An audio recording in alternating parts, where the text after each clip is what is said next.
Hello again. I'm Celia Farrell. I'm manager of the marketing department at Children's Hospital and Medical Center.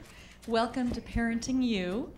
You are going to learn about picky eaters this evening. I hope you all had a chance to get your sandwich by now and your beverage. I wanted to start with just a few housekeeping items. If you would please silence your cell phones for everyone's enjoyment. And also wanted to let you know that the restrooms go out these doors and then take a left, and you'll find those for your convenience. Our speaker tonight is Dr. Joseph Straley. He's one of our children's physicians, pediatricians, who practices at our Eagle Run office. Joe has been with children's physicians for 15 years and is one of our busiest and most respected pediatricians.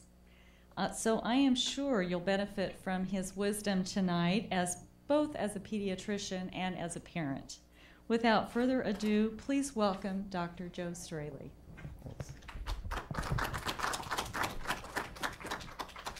Thank you. I think everybody can hear me right. I hear the echo. Okay. I've never used this equipment. I've never given a talk behind this podium before, so if I make a mistake, I apologize in advance. And this talk is supposed to be just a few minutes, maybe 15 to 30 minutes, hopefully not longer than that, going over some information I'd like you to have. And then there's handouts with these slides and some extra things that you'll have there, and I can answer your questions at the very end if you have any questions. As she said, my background is I'm a local South Omaha boy, born and raised here, and went to medical school here at the University of Nebraska, did my pediatric training here, and I've been a practitioner now for about 20 years or so. I do have 3 children. They were all picky eaters. I was a picky eater. I've been told I'm the picky eater in the office still, actually, by people I work with, so I'm uniquely qualified, I guess, for this. But one thing we're going to talk about is picky eaters, and to define that is not going to be the teenager picky eater, like the girl with anorexia and things like that. That's kind of beyond the scope of this talk tonight.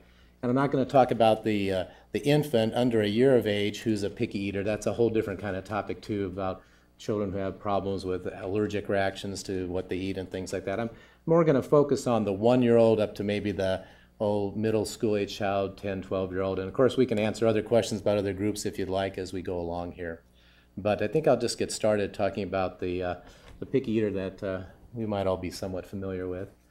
A couple of things I just want to mention. All these slides should be in your handouts to refer back to later if you have any questions, or you can jot notes down and we'll answer your questions later. But I think the most important thing about picky eaters is the first slide, to remain calm, because this is almost never going to end up being a medical problem for your child.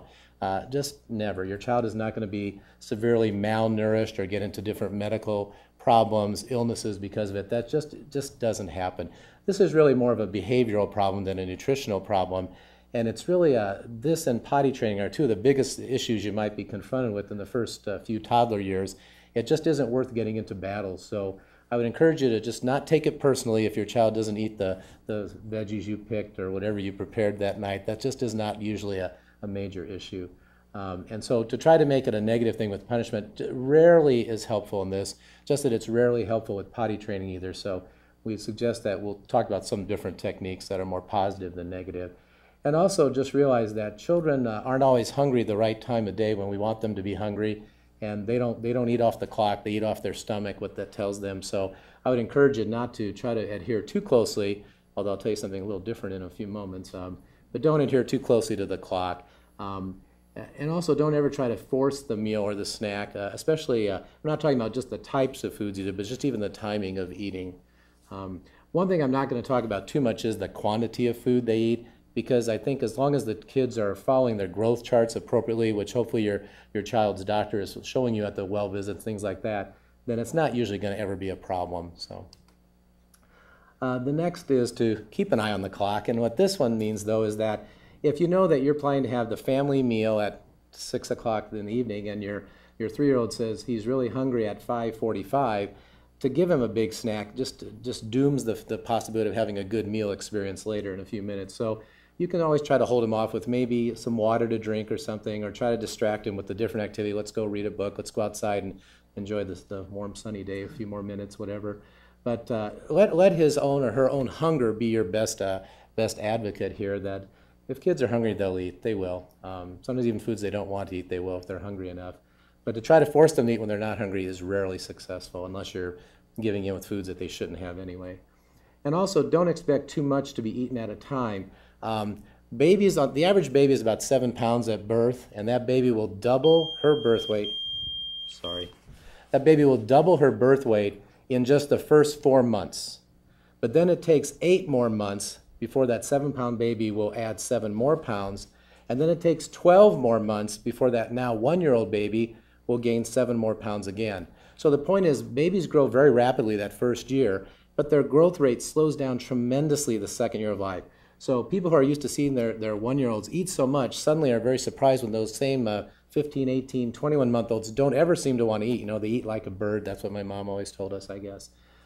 It's really because they don't need to eat very much. So to try to force them to eat very much, it just isn't appropriate. They know how much they need to eat. We don't know how much. And grandma even doesn't know how much they need to eat. So just offer to let them eat until they feel full, but they don't really need to eat very much to feel full. In fact, most children eat probably less than 1/4 the serving size that an adult would eat. So if you eat 4 grapes, that child feels just as full, if not more full, with just 1 grape.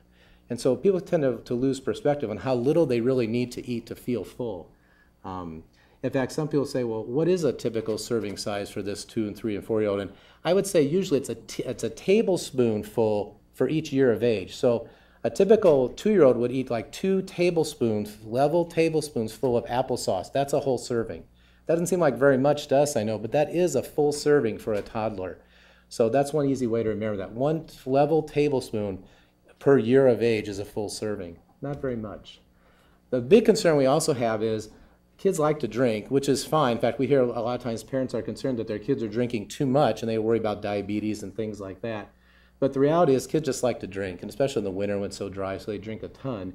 The problem is if they fill up on milk and juice, then they're not hungry.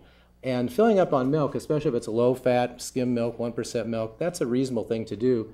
But some kids will actually overeat their milk, overeat by filling up on milk, and then not eat solids at all. So you have to be a little bit careful. We usually say that up until they're 4 or 5 years of age, 16 ounces of milk a day, just 2 cups of milk a day, is really all that those toddlers need to have. And as far as juice goes, juice is really bad for kids. I mean, it is because there's so much sugar, it leads to a lot of cavity problems, and there's really just empty calories. It's water and sugar, that's all it is. And if they fill up on juice, that'll suppress their appetite for foods that they need that are more balanced with protein, carbohydrates, vitamins, minerals, other things they need. So I'm sorry.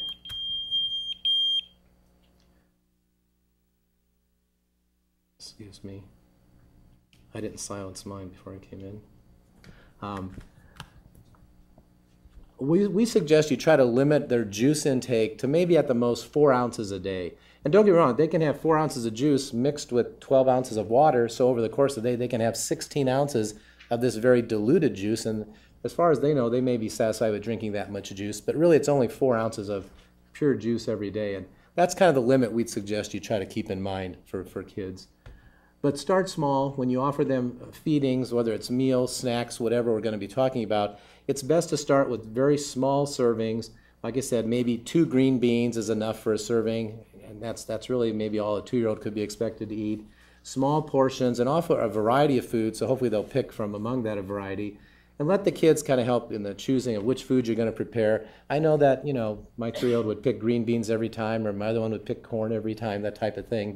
But you can offer, 1 or 2 different veggies occasionally. They end up picking the green beans every time. They're probably fine anyway. They'll eventually get a variety of foods. Because what happens is, well, I'll get back to that in a second. This slide talks about boycotting the Clean Plate Club. That is a big issue. Kids tend to eat a certain way, learn that style of eating, and often carry it on into adulthood. So if you force your child to finish a plate always, that child will be feeling kind of compelled to finish his or her plate always, and often those are the kids that become obese as adults. The key there, if you want to do that, is to have extremely small first servings on the plate. Literally one scoop of applesauce, 2 green beans, that type of thing. 1 or 2 bites of a meat or a chicken or something like that. Once they take all their first and they will say, well, now I'm ready for seconds, that's fine. But that way you know if you feel that you have to have them have a clean plate, start extremely small servings. And I think it's better to just start small and let them eat as much or as little as they want without trying to force the issue as far as quantity. Like I'm going to give them an adult serving, expect them to eat all those green beans or whatever. And let the kids stop when they are full, not when you think they should be done, but when they're full. Another thing that does work for toddlers, we all assume that focusing on the taste will encourage them to eat. It doesn't. They're bored with taste a lot of times, but they like other things. So focus on something else occasionally. I know you don't like this broccoli, but look, it's bright green like the tree outside or something. And focus on the color, the shape, the texture, the aroma, something other than just taste all the time. That'll sometimes encourage kids to try something. One of the questions is how likely is it that kids will try new foods? And we think if they try once or twice and if they turn it down, that means they'll never like it. And there's actually research done on this somewhere. I don't know where it's done, but I've read about it. That it can take 10 or 12 attempts before a child is willing to actually try a new food. Not one or two, 10 or 12. So you just have to be extremely patient with that, and offer some, just like a small bite. Oh, you're eating broccoli, would you like a piece of broccoli? Not this time? Okay, maybe next time. No big deal, no pressure. Just continue to offer in a just kind of a fun, positive way. I'm eating these little trees. You want to try one? Nope, okay, well, maybe next time.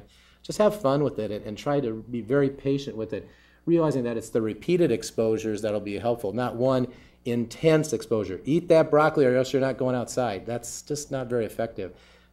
If you don't know already, you'll find out very quickly toddlers like to rise to that challenge when the parent's voice takes that tone. And also kind of mix it up a little. The kids can have pancakes for dinner. They can have eggs for lunch. They can have vegetables for breakfast. They don't have to have a traditional meal plan. In fact, sometimes you catch them off guard that way and they're kind of surprised and they're happy to try. Something they would never eat for breakfast, they might eat it if it's offered for dinner some night. It's a constant battle with them, and you have to be just a little one step ahead. I wasn't, but maybe you'll have better luck than I did. And make it fun also in doing things like serve it with some kind of toppings or sauces or dips. You can take yogurt and blend it up with some chunks of strawberry and make that a dip that they can dip their celery sticks or carrot sticks or apple slices or whatever it is that they want to. If they don't want to eat them plain, they can dip it in peanut butter. There's lots of things you can find that they might have fun with. Different tastes, different textures. If there's something they like, mix it up. You can take ice cream and you can mix it up, make a smoothie out of it and let them dip veggies in it, that type of thing. You can also take soft fruit and make it look different. Slices of apple can look kind of boring, but you can take cookie cutters and try to make different shapes out of things, soft fruit and veggies and things like that. You can take slices of cucumbers and take cookie cutters and make them look different. So just try to be creative a little bit. And that's not you're not going to do that when they're 12 and 18 years old, I hope. But at least just to get started, once they get a liking of certain foods, then you won't have to be quite so creative. And let the kids help with decisions. Let them help decide at the grocery store if they go along with you what kind of things you want to try. In the kitchen, let them help in the preparation. If they get a little more buy into it, maybe this works for dads too, then they're more likely to maybe be helpful with that.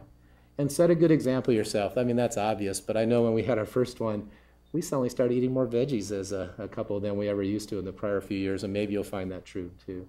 And you can be a little sneaky by adding fruits and veggies right to their foods. You can take carrots and grind them up and mix them in with muffins or cake and stuff you make, and you can do that kind of thing. You can also unmix them. You can keep things separate. If they don't like casserole dishes, you can say, well, then we'll put all your food separately in little piles and let you eat it that way. Every child has a different style with eating, just as with everything else. And you have to just kind of appeal to that individual child. Again, the more you let the child feel that she or he is in control, usually the better off you'll be for a few years at least. And then when I mentioned the clock again, sticking to somewhat of a routine can be really helpful. We usually say for the kids between 1 and 3 or 4 years of age, they're not going to sit and eat 3 big meals a day. Their stomachs aren't big enough, but they need energy throughout the day. Most kids need about 40 calories per 40 calories per pound. So the typical 40-pound kindergartner needs about 1,600 calories a day. So 40 calories per pound if you're into kind of keeping track of some kind of number. And it also depends on just the metabolism and how active the child is. But it's very unlikely that a child can eat 3 big meals a day and get that many calories. So plan to have at least maybe an opportunity for 5 or 6 meals. You may have 3 bigger formal meals and then 2 or 3 little snacks interspersed. And again, small amounts that the kids can offer. One of the tricks that a lot of people use is they set up something called a nibble tray, where they just get like a tray you make ice cubes in.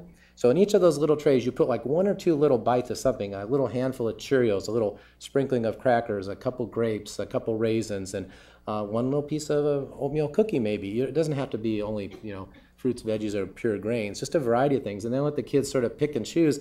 And they probably won't eat everything on that, but they might try something new every once in a while if you put out a tray like that. And that could be the snack that they have intermittent throughout the day. So try to pick healthy foods for those, which I'll talk about more in a minute, give you some specific examples. A really important one is to make mealtime and not just a secondary thing while they're doing their main thing, which is watching TV or playing the computer or video games or things like that. And I would encourage you, for a variety of reasons, to have the TV and things off when you eat, especially with your kids. But they need to focus on that. Otherwise, they'll get into the habit of eating while they watch TV, and that leads to obesity problems big time when they're older. They're sitting around after school at night eating can after can of pop and popcorn and things like that. And also, there's very little discussion between parents and children if the TV's on. And mealtime is a really socially important time for families. So I'd encourage you to try to minimize distractions. I think it is important, though, sometimes for kids, if they're kind of impatient eaters at the table, make sure they have a table that's appropriately sized for them so they can sit and have their feet on the floor. If they're sitting with their feet dangling, they don't feel like they're in control where they can get up and leave if they have to. It seems like they don't cooperate with mealtime as well. So try to make the setting appropriate for them, but minimize the distractions, especially the TV. That's really just one of the worst things. And although they say here dessert should not be a reward, I would agree with that, except I think dessert can be a bit of a reward. I mean, if you say you want them to have a couple green beans and they want that, Girl Scout cookie that's around this time of year, it's like, well, you can have your Girl Scout cookie that you love, but you have to have the green beans first. And if you don't have the green beans, you don't have to have them, but then there's no Girl Scout cookie. It's just simple. I mean, we're not going to force the issue, but so that way you're not really forcing them. I know, yeah, you really are, but what you're really trying to do is just give them the option. Then they're in control. They don't have to eat the green beans if they don't want to, but then they won't have the Girl Scout cookie either. Typically, after they realize you're not going to argue with them, you're just going to let them have that consequence, most of the time, pretty quickly, they start saying, well, the green beans aren't so bad because the cookie's really worth it. So. And then, obviously, some of these food preferences will stick forever, but they will get less picky as they go over because they're no longer, first of all, having to eat such a small amount so frequently. Their stomachs get bigger. They can handle bigger amounts at one time. But also, there's less of that independence, that struggle that all those toddlers go through between 1 and 2, 1 and 3 years of age, where they're just bound and determined to show you that they're running the house now and not you anymore. And you'll get past that, I hope, I really hope, by somewhere around 3 or 4 years of age. And then you won't have that part of the battle. Because a lot of this, again, is not a nutritional issue. It's that big behavioral issue as they're striving for independence. So I would just encourage you to just be patient with that and realize that everybody's not going to like everything. I mean, I don't like everything, and perhaps you're the exception, you do, Jerry, but I don't think all of us like everything, and the kids aren't going to like everything either. So giving them options and realize every once in a while, I have 3 kids, and sometimes I'll have 2 that like it, 1 that doesn't. The one just doesn't have it. That's okay. No big deal. They don't all have to eat. And as far as when to seek help, fortunately, picky eating rarely ever compromises growth and development. Just rarely. In fact, I mean, I'm one of those old guys now in practice 20 years, only 15 with children, 5 before myself. I've never seen a picky eater ever compromise overall growth and development. It just doesn't happen unless there's other medical issues or major behavioral psychiatric problems going on. So I don't think you have to be too concerned about that. It's really more of a behavioral issue, and you're going to have lots of bigger fish to fry. I mean, I hope you don't, but you may have lots of bigger fish to fry with that. So it's better to let the little stuff go. Don't sweat the small stuff. This is really a small thing. It really isn't the big picture. Don't let it become a big issue by focusing too much on it. As far as certain foods make your child ill, that's really rare too, but there is a possibility some food allergies or just some other intolerances could actually occur. And if that happens, then you'll usually have other symptoms other than just strictly food avoidance. But still, kids are right some of the times too, so don't ever force anything for almost any reason. It's never really worth forcing it. Oops. I did want to include in here, it's not very good on the slide, but you should have a copy of this. This is in your handout. It's called My Pyramid. It's the new part of the new feeding pyramid that's put out by the government. And you can get this online through mypyramid.gov, that website. It's really good because it talks about kind of what's recommended for kids to have of different ages, what amounts of food and what types of food are necessary. I would tell you that realistically, your kids are growing taller, and that growth that direction will cause them to develop hunger, and they will probably just eat the right amount of calories ultimately. Now, they won't always eat the right calories, so you do have to try to offer them just variety. But if you just continue to offer variety, usually they'll ultimately take what they need in variety to make up for that balance that their body seeks for growth and development. This will give you some suggestions, and you can't read it on this slide, but I'm going to try to use this pointer. You'll find that somewhere in this section, right in here, they'll give you different amounts, different serving sizes, or different total amounts of ounces per day, servings per day, cups per day that they recommend that your kids should take of these different food groups. And you'll see a little bit better demonstration of that on the next slide in your handout. This slide actually goes over for different age groups what people should actually be taking. For instance, this is the 2 to 3 year old age group in these two columns, then the 4 to 8 year old age group, and then the 9 to 12 year old age group. And this will tell you, for instance, in the milk, yogurt, and cheese, the dairy group, the total daily amount should be approximately 2 cups. So if you're taking milk, that would be 16 ounces. And they'll also tell you then how much that would be. A portion size is about half a cup, perhaps. But then somewhere else in these handouts, you'll find places like they'll say a 1 ounce slice of cheese is equal to a 4 ounce cup of milk, things like that. They'll give you the actual comparisons there so you can know how much of different foods you can substitute. You'll see that that's really not very much to meet the total dairy needs of kids under 2 or 3. It's just 16 ounces of milk a day.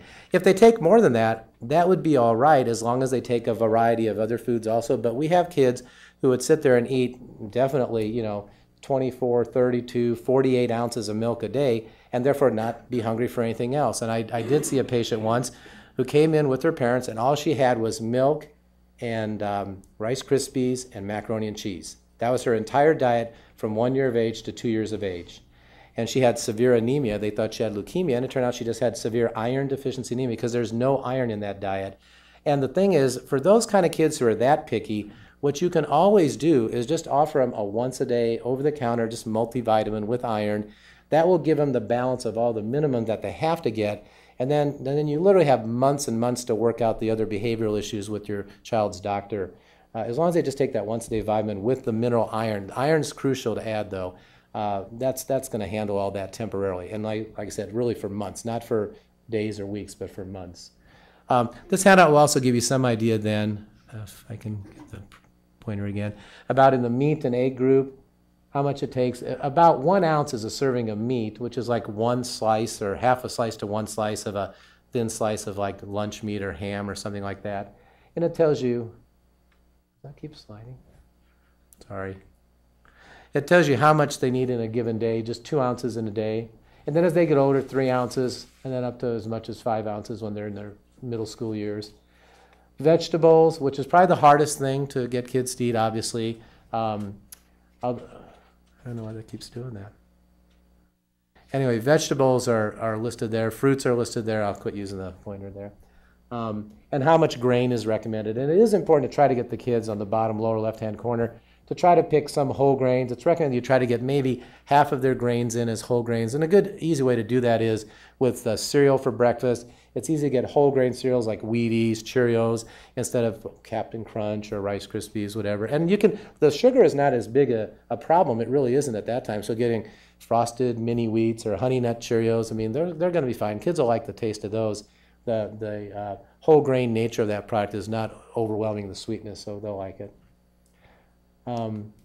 As far as the snacks that you can pick, you just try to pick healthy snacks. Again, when it comes to what they drink, it's best to stay with low-fat milks, water that has some flavor to it if you like, or you can certainly use juices. But again, if you're using fruit juice, we just encourage you to kind of limit that to no more than about 4 ounces a day. And again, diluting it with water makes it go a little farther for the kids. For other kinds of smooth things, again, you can make smoothies. You can make combinations with mixed fruit and yogurt together in a blender, stirred up, things like that. Crunchy things, you can try to find fruits and veggies that are crunchy. There's quite a few options there. For the juicy ones, obviously fruit is the one that most people would think about with things like grapes or oranges, things that kind of splurge when you bite on them. Fun things, you can freeze things. Freeze banana slices or freeze grapes, and some kids will like that kind of stuff. And for the really hungry things, the higher caloric dense foods have a little more fat in them. Things like hard-boiled eggs, granolas, stuff with peanut butter, which is a really actually very good food. I hope none of you have too much of a negative attitude toward peanut butter. It's probably not used enough in our country, actually, except for kids who are allergic to peanuts. It's really good food. It doesn't have iron, which is one of the big concerns, but it has protein, it has some necessary fats. It fills kids up without letting them eat other stuff that's not as good for them. And if you mix things together, for instance, peanut butter on whole grain bread, that's a great combination. So before I ask for questions, I'll mention one last thing. They didn't make a slide of this. On the very back page of your handout, I did put a list for all the really interested, compulsive people about the minimum daily requirements for a bunch of different things: carbohydrate, fat, protein, vitamins, minerals, all those different things for different age groups. If you happen to be interested, to me, that would never be helpful to me as a parent, because it just doesn't tell me what I really need to know. What I need to know is how many green beans, how many times a day. That's what I needed to know. So, but does anybody have any questions about anything, first of all? Yes. Is it bad to say, so something we do with our daughter is we tell her you have to have 4 bites of your spaghetti and 2 bites of your corn, and then you can be done? Or should we not do that? That's one strategy that some people use with good results. And so if it works for you and it works with her, almost everything with regard to behavioral issues with kids it's the same answer. If it works for you, for your parenting style, if it works for your child's temperament, then it's probably fine to do. However, if it's really obviously not very effective, maybe a better technique or another option to try would be to say, let's just give her only maybe 2 small bites of that on her plate, so she doesn't have to eat a certain amount. Just say, well, eat what's on your plate. If you don't want to, you don't have to. But again, if you don't eat what's on your plate, that's fine. But then 2 hours later when you're hungry, you can have one thing: all the water you want, and nothing but water. And then eventually what will happen is at the next mealtime, she'll be hungrier, because water will temporarily fill her up. She won't be starving. She'll cry because she won't like that. But it's a behavioral cry. It's not a nutritional cry. She's not really starving. And what will happen is she'll say, oh, well, mommy's going to offer me something else. But again, what you choose, not what she chooses necessarily. Eventually she'll get the message. She might as well eat those 2 little bites, because then she can have seconds of what she likes. Maybe she'll get that little bit of dessert, or maybe that little snack later, But if you don't eat your serving, that's okay. You don't have to eat your serving, but we're just not going to force you to. We're also just not going to let you have anything else until the next meal then. Of course, that sounds so easy. I'm leaving out the big hard part. What happens to her between then and the next meal when she's whining all the time? And that is the hard, but it just shows you it's all behavioral, and that's what you just have to learn to just ignore that. Let her have as much water as she wants. If you want to have it slightly flavored with just a little bit, so she'll take it, a little bit of juice sprinkled into it, so some flavor, that's okay. But that's just an option. You don't have to.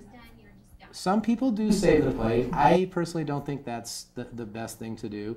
I think a better thing to do is just to say, well, if you don't want to eat it, that's okay. We'll just put it away then. We'll throw it away. But since you didn't take your plate, that means you weren't that hungry, which is okay. We understand you're not hungry. No big deal. But you're hungry a little bit later, yeah, it's okay. We'll let you have a little bit of water. Or that's like the most draconian step, of course. You may take an intermediate step. Well, we're going to offer you that same plate of food, or not the same plate, but the same food that will be nicely prepared and warm and everything looks good and everything smells and tastes good. We'll offer you the same food 2 hours later. The problem with that is then you become like the Denny's restaurant, and you serve all day long, which I think is a different problem that we don't want parents to have either. I mean, at some point, the toddlers need to learn to eat when the parents want them to eat also. And that's where you'd have to say at some point. And usually that's between 3 and 4. It's like, you know what? I know that you can easily wait 2 or 3 hours. It's no problem. There's absolutely no problem. I'll let you have water, but you're not going to have anything else to eat till the next mealtime. And then we're going to start fresh, and we're going to pick the food, and we don't even think about the stuff you turned down earlier. We'll just start fresh. We're not going to force you to eat that food before you graduate from college. Okay, that one bite is going to sit there on that plate for years. No, you don't want to eat it. That's fine. We'll let it go, and we'll just start fresh the next meal. But there's no right answer. It depends on what you think and how you were raised. Because let's face it, a lot of what we do because this is how we were raised, and this is what we think is the right way to do it, or someone's telling us that. Other questions? Yes? Our daughter, she just turned 2 in December, and she's not really picky to like what you said is the Rice Krispies in her. But she doesn't eat a lot of meat, so she might have a couple bites a day. And I know she's not getting all of her vegetables. Is there a certain point when we need to start vitamins, or should we start them now? Or? Typically, if there's any doubt, I always tell parents it's so easy nowadays because it's pretty inexpensive. I mean, it's not free, obviously, so it does cost money, but giving vitamins is a very safe thing to do. It's not dangerous in any way. So I would suggest that it's reasonable to start now if you're concerned. I mean, there's different tests you can do to check your nutritional status. Those tests are not very helpful. they're just not. I mean, especially for iron deficiency anemia, that's a very late finding. And in theory, she'd have to have pretty severe anemia before it would show up. So it's not very easy to test for these nutritional things. Testing her hair for copper content, it isn't very helpful. So the best thing, if there's any doubt in your mind, is say, let's play it safe. Let's give her just a once a day. You can give her like a little half of a chewable one if she doesn't like the liquid, because the liquids taste terrible and they're not easy to get them to take. You can get a chewable and grind it down to a powder and just mix the half of it with her food and save it and give her the other half the next day or something like that. Or get the little infant drops and give it to her, mix it with her drink, let her drink it. Or you can buy supplements. You can buy like Pediasure and some of these toddler formulas, which are very expensive, so I don't really recommend them very much. I think a better alternative is just something like Carnation Instant Breakfast Powder, which sounds like junk food to most people. It's not. It's extremely well balanced. It almost exactly matches formula. It's so much less expensive because you mix it with your own milk. And that comes in Jamocha and all these great flavors that these formula things don't come in. Strawberry, malt, you know. So anyway, I think that'd be reasonable to do. If there's any doubt, it makes sense just to put her on that and just play it safe. And then, of course, talk to your child's doctor somewhere down the road and say, okay, here's what she takes. Is it really a problem? If she eats lots of veggies and doesn't eat much fruit, she's probably fine. Or vice versa, because they both have very similar groups. She doesn't eat much meat, so she doesn't get iron maybe, but maybe there's other sources of iron she'll like. Like, for instance, does she like cream of wheat or some of those warm cereals, which are really high in iron? Because cream of wheat, a serving of cream of wheat has much more iron than almost any meat out there, except for like maybe clams or oysters. I mean, cream of wheat is loaded with iron. It's a good source of iron. Fortunately, after 2, she doesn't need very much iron, though, anymore, which is nice. But we probably have more meat in our country than we need anyway, because we have high-quality meat, fish, chicken. We probably all eat more than we need anyway. So I don't think I'd be too worried about it. But if there's any doubt at all, the safe thing is just to offer the once-a-day vitamin supplement of some kind. That's the easy thing to do. Okay. Other questions? Yes. We have a 5-year-old, and he loves meat, and he loves like cooked vegetables, but not mixed. And sometimes we make meals where they're mixed. Should we continue just to give him a small plate and say, okay, this is what you get for dinner? Or, you know, should we make, if we know he's not going to eat it, should we make him his own little peanut butter and jelly sandwich? Or you know, again, it kind of depends on your style. You know, if he's 10, I know my answer. But if he's 2, I definitely know my answer. Between 5 and 7, he's kind of in between. If it's a big deal, I mean, a really big deal to him, it's like, you know, if you got other things that you want to work on, that would be probably an easy thing to say, you know what, we're going to put these 2 things together and make them for us, but I can almost easily just keep a little bit, a handful of each and make them separately for you if I know that's what you like. Maybe I'll do that if that's what you want. And I can ask him, do you want me to put them together this time? Nope, okay, I'll make them separate for you. Not a big deal. I mean, I think that's one of those things that there's no right answer. Again, it kind of depends. If he's an extremely easygoing kid and it's the only thing that's different about him, it's like, wow, I should be grateful and do this gladly because I'm so happy that this is all I ever have to do. I don't know. It's kind of a tough question. See, a lot of these are behavioral questions. They're not so much nutritional. And that's why the answer kind of depends on you. If you as parents say, you know, this is not how my dad raised me and I want to get this done the right way, or my mom said I got to make him toe the line, then you could try it. But I think it creates a lot of negativity. And it's such an easy thing because it's probably going to change in a couple of years anyway. Now, don't get me wrong. I know I told you earlier that you set the tone a little bit for how they're going to eat as adults by how they choose to eat when they're young like this. But maybe that's because as an adult he won't like to mix his food like some of us. And so if that happens, then I just choose sometimes to not eat what my wife and kids eat. And as an adult, I can get away with it. I just go out and make something for myself or whatever. So I don't know. It's not a good answer to your question, maybe. But I think kind of look at the big picture. Is it really worth fighting over? Yeah, maybe really not. Maybe there's other things we should look at. And I'll just tell you, it's probably going to change in 6 months or a year anyway as he gets older. The biggest thing that will happen, of course, is peer pressure. When these kids get to school and they see the other kids eating meat or eating mixed casserole dishes, that's what's going to make them want to do it. Not because mom and dad wants them to do it, or grandma or the doctor or anybody else. It's the peer pressure that will get them to do it anyway. So. Right. Yeah. I would say whatever. I think it sounds like he's a great kid. He's eating so well. Why force him to change that? He might really get. I'd say just keep making them separate if it's not too bad for you. Yes. Yeah, we've got twin 2-year-olds. Daughter, she'll eat anything and everything that you give her. I mean, she'll try broccoli, she'll have shrimp, everything. My son, he's got like a dozen foods, and that's it. and you try to sneak something in, you know, like give him like a little bit of mashed potatoes behind his meatloaf, forget it. It goes in, even though he loves meatloaf, it comes right out. And he makes a big thing about it. He almost gags every time. It's just a struggle with him. It just drives us crazy sometimes. And, you know, I feel bad him not eating anything. So, you know, the last resort is always, all right, here's some bread. Right. Well, one thing, is he growing this way? A little bit. Yeah. Okay, yeah. And he's probably, unless your doctor says, does he seem to be gaining weight reasonably well? Yeah. Okay. Okay, so if that's the case, then again, it's one of those issues where it's really not nutritional. It really isn't. It's really control. It's behavioral. That's all it is, especially at that age. And so what I'd suggest you do is, you know, just keep offering it, but keep trying to be, you know, friendly, happy, positive, helpful, creative, like we talked here earlier. It's not going to work, but it's still it's to keep you interested in fighting the good fight, you know. And then offer the vitamin once a day. I think that's a reasonable thing to do. Then you know he's getting everything he needs, and as far as just getting enough calories, he'll get the calories he needs from the foods he likes. He'll get the balance he needs from that little once a day vitamin. He'll be fine. And then as he gets older, he won't want to mix them together when he's 5, but he'll still be okay down the road. I'm just sure he will. I just don't understand because his sister, you know, he sees her just, you know, everything, and I've got like the little gummy vitamins. Yeah. He'll just sit there and lick it. He won't eat it all, and then he'll throw it away. Yeah, you gotta try something different then, you know. And the funny thing is, they're all gonna be fine. I mean, that's the funny thing about all this. They're always gonna end up being fine.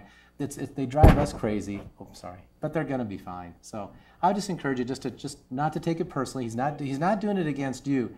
He's doing it against the world because he's out there now trying to set the tone for him being independent, his own man now. And for you to challenge him, like that first slide said, is likely to make things more negative and not make them positive.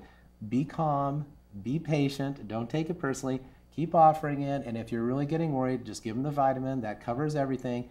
He'll be fine. He just will. I've got a 25 and 23-year-old too, so, and they're still living. So. Yeah. Kind of on that same thing.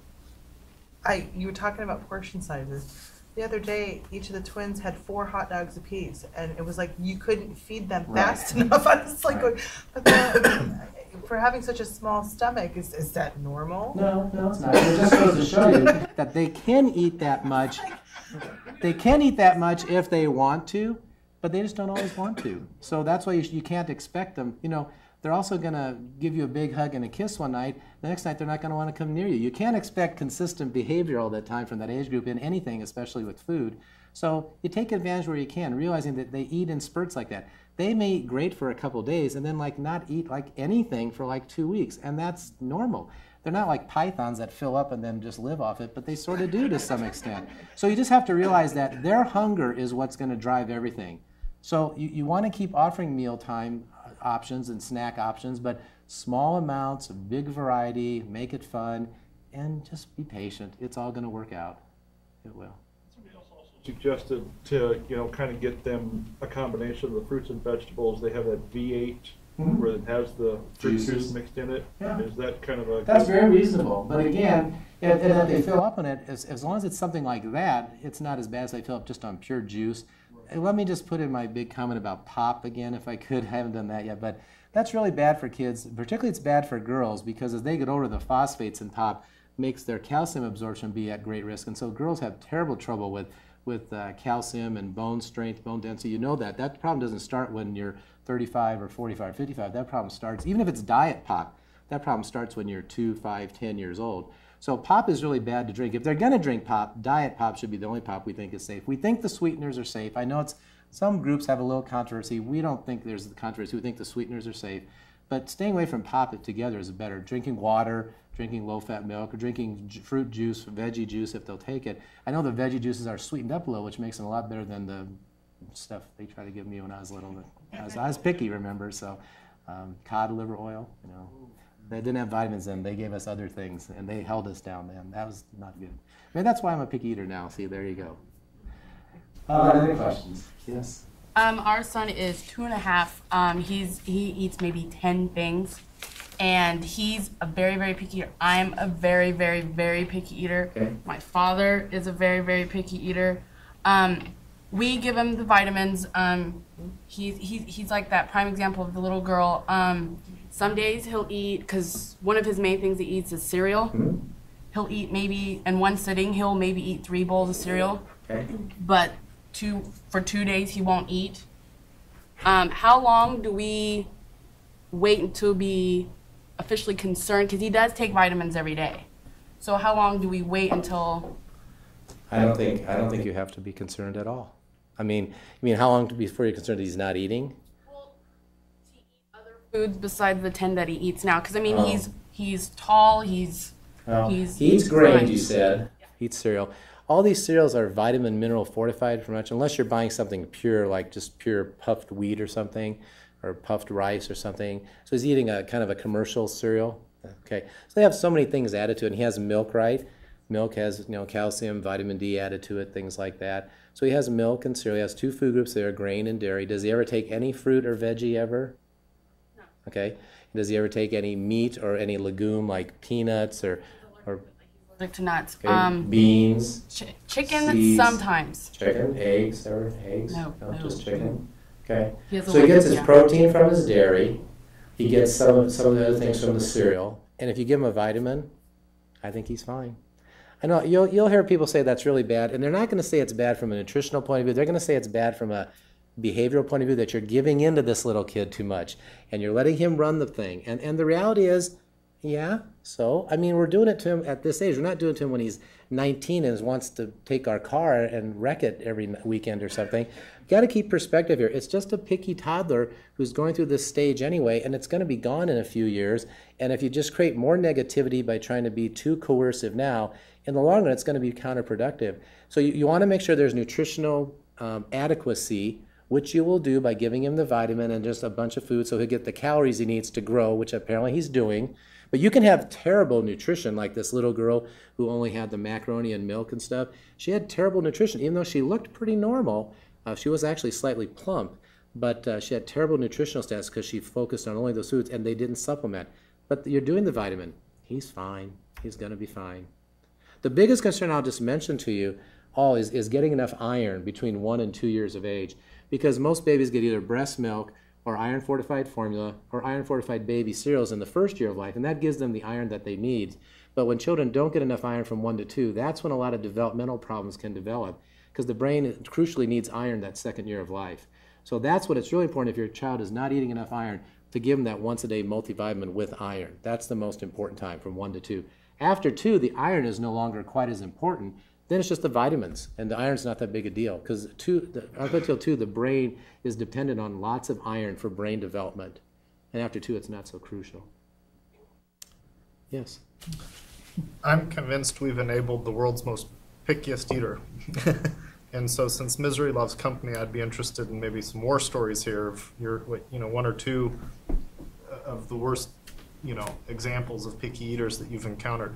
We have a 4-year-old daughter who is roughly 10 items, I'd say, that she'll eat regularly, and Probably about that, yeah. we're enablers. We all are. I confess, but Sure. and I'm sure it is behavioral. She's developing fine, doctor says she's fine, Sure. but it's frustrating because there's no apparent end in sight. So, can I challenge the notion of peer pressure? There's no such peer pressure on her, it seems, with regard to consumption of foods. So, what are some of, a good story or 2 of maybe a little bit older kids like this, 4, 5, 6 years old, that are pretty picky? Are we in? I mean, we're getting to the point now. It seems beyond what's reasonable. No, I don't think so. I don't think you're right. And you're right. Peer pressure goes both ways. I mean, they learn a few good things. They learn a few bad things from those peers, too. And sometimes it makes them worse. It doesn't make them better. But ultimately, if they're in the cafeteria at school and they're not taking cold lunch, they're having hot lunch, and there's only limited options there, that's all that's there, and everybody else is eating them, they're more likely to try them. And eventually, once they try them enough times, again, 10 to 12 times, not 1 or 2 times, they have to try it repeatedly. And to force them to try it is usually, that's like throwing down the gauntlet. Okay, I'm the parent, you're the kid, you're going to take 1 bite or 2 bites at least, or else. They'll call you on that every time. So I would encourage you not to try to force it. Just keep giving, positive opportunity and that type of thing. I don't think I've ever heard of really any drastic pick eater that didn't sort of just resolve itself once they got into school. I'm just telling you, I know you think there's no end. What age would you think? Well, the first couple of years of school, or whenever they start eating as a group like that, with especially not the sack lunches you send from home, but actually the school lunch where they just don't have any other choice. And they're hungry and they're sitting there and everybody else is eating and they're talking. It's a social thing for those other kids. And they're sitting there and they got the plate and they're looking around, they're not eating anything. Eventually, they usually will start eating. I mean, we're talking, it could take 6 months or a year till the end of that first or second year of school before they're doing it. I just think you have to be patient. I think, yeah, we're all enablers. We just are, okay? And I was with all 3 of my kids. And they survived and they did better at school and they're all getting to the adult years now and they're fine. So I think you just have to be patient. I still suspect that if you can be patient, remain calm, that was that first slide, stay calm, and I just think don't be hard on yourself that you're an enabler. We all are. It's just natural. It's the easier way to go sometimes, so we go that way. And that's okay. I don't think you should feel bad about that. Like I said, if you can get her to take a vitamin, then you're for sure absolutely okay. If she won't take a vitamin, that's a bigger issue, and that might be worth talking to your doctor about. The drops, Yeah. but not with iron anymore. Yeah, we don't need that anymore. And mix it in, and she doesn't even See? know. So she's fine. You know, we've been toying around with the idea of, okay, with regard to dinner, is she having what we have, or she's not eating? Yeah. We'll see you at breakfast. I mean, we're sort of, we tried it. She's actually 4.5. We tried. I spoke to her pediatrician at her 4-year checkup, and she was all for me trying it. We wimped out after probably about 3 weeks. She's so stubborn she wouldn't do it. I mean, so it is such a behavior thing. Right. So. This is what I call the Yoda factor. So then we went back to fixing her, chicken nuggets or letting her have a bowl of Cheerios or whatever it was. And now we're back to, are we really doing her any favors by? I mean, and I agree with the don't make it a fight because she's she's sharp. She knows what's going on. Sure. She's not stupid. But I mean, do you think that we should try that again? Where No. No, you don't. Okay. Because Yoda in Star Wars said, "Don't try, do." Do you remember that line? Maybe you didn't see Star Wars. Anyway, don't try, do, which means if you ever get to the point with your kids that you really decide you have to draw that line in the sand, then don't just try, just do it, and don't give in. I heard you say after a few days, weeks, we gave in. Why? Was she suddenly comatose? Was I don't know. No, she wasn't anything no. except maybe kind of a little more problematic. And all the child behavioralists will tell you the same thing. If you try to address a problem, they guarantee you it's always going to get worse before it'll start getting better, because that's the way it is with kids and maybe adults too. So the point is, if you decided you wanted to do that for a 4.5-year-old, I personally would say I think that's a reasonable thing for parents to try at that age, not at a 2 or 3-year-old age, but at a 4 or 5-year-old age. Say, okay, here's what we're going to do. We're not going to ever make you eat anything. That's up to you. But we're going to make one meal. So we're going to make one meal. Here's the meal, and you don't have to eat any of it, or you don't have to eat all of it. You can eat parts of it, whatever you want. But this is the meal, and at the end of the meal, we're done for the evening. And since we ate the meal, we can have a snack or dessert later. If you don't eat an extremely small serving of all the different food types, that's fine. But then there'll be no snack, no dessert. However, you can have as much water as you want until the next meal. That would be breakfast.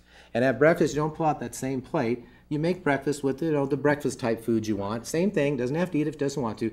You just do that repeatedly. And what'll happen is she'll call your bluff, she'll decide to challenge you, and she won't eat for a day or 2 or 3 or 4. I mean, she literally won't eat. I guarantee you. She will battle with you that way, it sounds like. And that's perfectly fine, because you know what's going to happen? She's going to get hungrier. And I'm just telling you that unless there's something wrong with her, she won't get to the point where she'll become hypoglycemic. That just doesn't happen with kids. Eventually, she's probably going to give in. Now, she may not give in at home. She may start eating at school or the friend's house or grandma's or wherever else she can. So that's okay. I don't have a problem with that, because she won't eat enough of those places to be able to maintain. Eventually, if you just stick to your guns. But the problem is, if you're not willing to be that firm, don't try. Because the worst thing of all is to try and then lose to the toddler. Because what does that teach the toddler? It teaches the toddler who's really in charge here. And so I don't like, believe me, if it sounds like I want you to be really tough on your kids, that's not true. I want you to kind of be maybe not as tough on them. I mean, you should have those high expectations when they're older, 5, 10, 15, but not when they're under 5. I mean, I just want you to give them opportunity, and if they don't eat, no big deal. Don't take it personally. Don't make a battle. And if you said, we're going to give in and let her have just her 10 foods for another year or so, I'd say that's fine. Give her 10 foods, give her the vitamin, fine. I think once she's in school, it's a different story once she's in school, and I still think the peer pressure might, I don't know, we'll see. We'll see what happens. And I'm a leader too, so. and that's fine. Other But if the problem is still there once she's after in school a year or two, then it's a whole different story. And then I think it's time to talk to your doctor again and So see. like when she goes to kindergarten, Yeah. don't send her lunch. Is that I would suggest you not send it. Yeah. I'd just say for whatever reason, say no, we're just gonna let you have hot lunch like all the other kids. Just because we don't want to subject the staff to Yeah. any ill effects with this. Oh, it'll be so. different with staff. Well, don't get me wrong. I was a teacher for 2 years before I became a pediatrician. I appreciate that sentiment as a teacher. But on the other hand, you know, the kids, the staff's not going to be bothered as much. It's all the kids and all that. Believe me, you want that hunger to be there. You want that peer pressure. You want all that to help you. It will. So. And I don't mean to just keep asking our questions, but with regard, if and at some point we will do this, okay? I don't know if it'll be tomorrow, but Right. so then in the morning, when do you let her have the Cheerios that she wants, or the cornflakes, or do you fix scrambled eggs and say this is what we're having? I mean, let me ask you, what would a normal breakfast be? Would it be pasta and Cereal. Cheerios? Then Yeah. fine. Then fine. Then I'd let her have I wouldn't change the food you normally would give at any meal. I would just say, here's the foods you're having at the meal. And if you want them, fine. If you don't, that's okay. You don't have to. And then the next meal is whatever it is. You don't have to make a special, you should try to find some little bit of balance, some grains, some fruit, some veggies, some dairy, some meat or egg group or, legume or whatever. And just try to offer that some combination at every meal. It makes us think as parents a little bit more to try to find that balance and try to find the foods that she likes. I think she'll be fine. I really do. well, not we all need everything, so I don't know. But we haven't given up, obviously. Okay. Thank you. Yeah. Did you have a question or something else there? Yeah. As far as the vitamins go, we do the gummy vitamins, and I was very proud of that. And then I went to my parents' house, and my mom looked at the label, and the first 4 ingredients on it is all sugar and the red dye and this and this. And she said, "Are these really vitamins? Or are they candy?" And they're just labeled as vitamins to make you feel better. Or No, they're vitamins. So But you're right. I mean, if I say I want you to take a vitamin, I might be able to give you something that's horrendous tasting if you broke into it, chew it, but since you can swallow it, you do it with a shot of water and you're fine.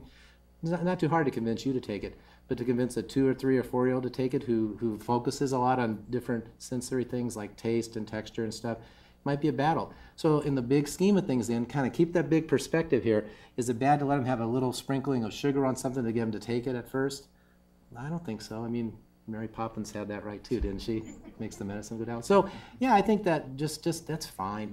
There's going to be vitamin and nutritional value in that. Yeah, there might be a little extra sugar that won't be in yours and mine, but then they'll take it, and that's what matters. So yeah, don't worry. Don't get me wrong. There's a lot of and I'll be the first to admit, I'm a traditionally trained doctor from an old-fashioned South Omaha family. So we think that, if the product is out there on the shelf, it's most likely going to be safe and effective. And it is, we think. And medically speaking, I think I can say that too. But there are people who think, well, no, that stuff you have to have organic, pure. And I think that's great. If people want to spend the extra money and do that, I think that's great for them. I just don't think it's necessary. So if there's a little bit of red dye, unless there's a lot, and maybe there'll be things we'll learn 20 years from now that we don't know now that will show that we did the wrong thing. We should have all been doing the organics. All I can tell you is the best information we have right now. Right now we think those things are fine. And if the kids take them, that's what makes it worthwhile. Other questions? Yeah. If you don't eat this, you're not getting anything for the rest of the night except water. And usually A between 2-year-old? 3 and 4. Oh no, Oh, not okay. 2. A 2-year-old would have great difficulty. So what I suggest you do is you have a 2-year-old who's extremely picky. Say, here's what I have for dinner. I don't want anything. I just don't want to eat it all. But you think they might eat later. You want something else? No, I don't want anything else. Okay. Then you put the plate away. And if they say, come back half hour later, I want to eat now. Then I think it might be reasonable to say, well, we got that same plate of food from earlier. We're going to bring that out maybe and let you have it then. And if you don't want it, you don't have to. But we're not going to make a different meal 2 hours later. Okay. Now, if you have a 4-year-old who's doing that, I'd say no. The 4-year-old can say, we're going to eat at this time because it's a family thing. We can talk now. You're verbal. You have sentences. You can understand things. We're going to eat as a family. If you don't want to eat, you don't have to. Don't even have to sit at the table. And then becomes kind of a different issue, obviously. But here's when the family eats, and here's what we eat. And if you don't want to, you don't have to. But then there's nothing else until the next meal, because this isn't going to be a restaurant for 4, 5, 6, 7-year-olds. It can't. You could, but I would suggest not. So I don't think at 2 you want to be that directive on all that yet. But certainly at 3 at the earliest, and definitely by 4, I think you should. And again, remember, they're not going to suffer. I mean, they're going to emotionally suffer, but they're not really physically suffering if you let them go hungry a little bit. They're just learning an important lesson. Number one, maybe mom really is the boss because she kind of knows what to do here. And number two, maybe I am really hungry, and maybe, you know, that spaghetti doesn't look so bad after all. So there's important lessons they're learning all the time, and we don't even realize we're teaching them. So, you know, letting them get a little hungry is okay. He'll limit the liquid thing. I mean, he'll go and get the soy milk out of the fridge and bring it to us. Well, again, you think, how could that be bad for him? Well, when it's formula, those things are balanced. They have extra vitamins, minerals, and stuff. But when it's just milk, it's not usually balanced, and so that's when it becomes a problem. So, any other questions? Yes. Okay. And his doctor said that that will, you know, change his appetite. Right. So when it starts to wear off, he's ravenous and he'll eat a lot. Right. But then, like, a couple hours later, he's hungry again. Mhm. Like, when do we end his final snack? Oh, that's kind of a whole different issue there because the medicine is definitely affecting that, you know. Okay. So what I would say is that Is it it depends okay? on how he's growing. I think it's very reasonable, yeah. Okay. And again, it kind of depends how he's growing and things like that. And so that's something I think you should talk with your doctor. That's a little beyond the scope of what we're doing here. But I think it's reasonable if he's hungry, and certainly you know the medicine's going to suppress his appetite earlier. As long as it's healthy food, I think it's okay to offer it to him. As long as he's not overeating then and his weight is getting out of control, then it's a whole different story. But yeah. Okay, well, thank you. Oh, yes? I have one more question. Yeah. Do you have any recommendations on switching from our son's on soy milk, and I have to mix a vanilla and a regular, and we want to get him on regular milk? Right. Do you have any suggestions on transitioning other than, I mean, we've just been doing half and half. Yeah, that's the easiest way, really. It's so far the easiest way. It's just take a small amount of what he's going to switch to and a large amount of what he's currently used to and just mix them together and do it for a day or two. And he might notice a difference at first, but if he gets thirsty enough, if you let him just get thirsty enough, and he'll eventually take it and say, oh, I guess that was okay. And after a few days then half and half, after a few days just transition over, he'll do fine. Now, if there's a medical problem that causes him to react to that, that might be a different issue. But if it's just a taste issue, texture issue, he'll do fine. And that's the easiest way on everybody, I think. Instead of saying, just we're going to switch and by gosh, you're going to take it. Why put everybody through that? Make. Yeah. Yeah, just make it the easy way, and you know he won't even know what he's doing. Is he still on the bottle or is he on the cup? Okay, yeah. Have you tried rice milk? I like it. I had, when I was breastfeeding my daughter, she has an allergy to cow's milk, so I had to switch to soy or rice. And rice milk is a little bit sweeter. Even the plain is a little bit sweeter than soy milk. So you might look into that. I'll try that. Thanks. Okay, well, thank you. I hope you have a good evening.